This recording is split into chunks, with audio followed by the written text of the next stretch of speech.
Hello ছোট্ট বাচ্চা বন্ধুরা, আমার এই শিক্ষার বেঙ্গলি চ্যানেলে তোমাদের সবাইকে স্বাগত জানাই। কেমন আছো তোমরা সবাই? আশা করি তোমরা সবাই ভালো আছো। চলো আজকে আবার আমরা একটু ওয়াইল্ড অ্যানিমালস মানে বন্য পশুর নাম আজকে আবার আমরা শিখব। কোন পশুকে আমরা কি বলি এবং সেটাকে ইংরেজিতে কি বলা হয় আর বাংলায় কি বলা হয় আজকে আমরা জেনে নেব। চলো আমার সঙ্গে সঙ্গে তোমরাও একটু বলবে আর মন দিয়ে শুনবে, তাহলে তোমরাও শিখে যাবে। চলো শুরু করা যাক। হ্যাঁ, শুনবে হ্যাঁ আর বলবে। হ্যাঁ, হায়না। হায়না মানে হায়না। এই দেখো, এটা হচ্ছে হায়না পশু। হায়না, হায়না মানে হায়না পশু। হিপোপটেমাস। হিপোপটেমাস মানে হচ্ছে জলহস্তি।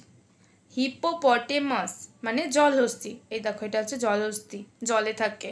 হিপোপটেমাস দেখো তো তোমরা ডিসকভারিতে এগুলো। জলহস্তি। হিপোপটেমাস মানে কি বললাম?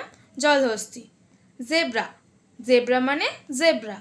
জেব্রা, জেব্রা মানে জেব্রা। এই দেখো, জেব্রার গায়ে সাদা এবং কালো দাগ থাকে, সেটাকে আমরা কি বলি? জেব্রা। জেব্রা লাইন বলা হয় না, সাদা কালো দাগ। চলো, জেব্রা মানে কি বললাম? জেব্রাই। চিতা। চিতা মানে চিতাবাঘ। এ দেখো, চিতাবাঘ সব থেকে জোরে দৌড়ায়। চিতাবাঘ। চিতা, চিতা মানে চিতা, এটা হচ্ছে চিতাবাঘ। আবার হায়না। হায়না মানে হচ্ছে হায়না। হিপোপটেমাস মানে জলহস্তি। জেব্রা মানে জেব্রা। চিতা মানে চিতা। চলো আজকে এতটাই থাক, পরের দিন আবার অন্য পড়াবো। হ্যাঁ, টাটা।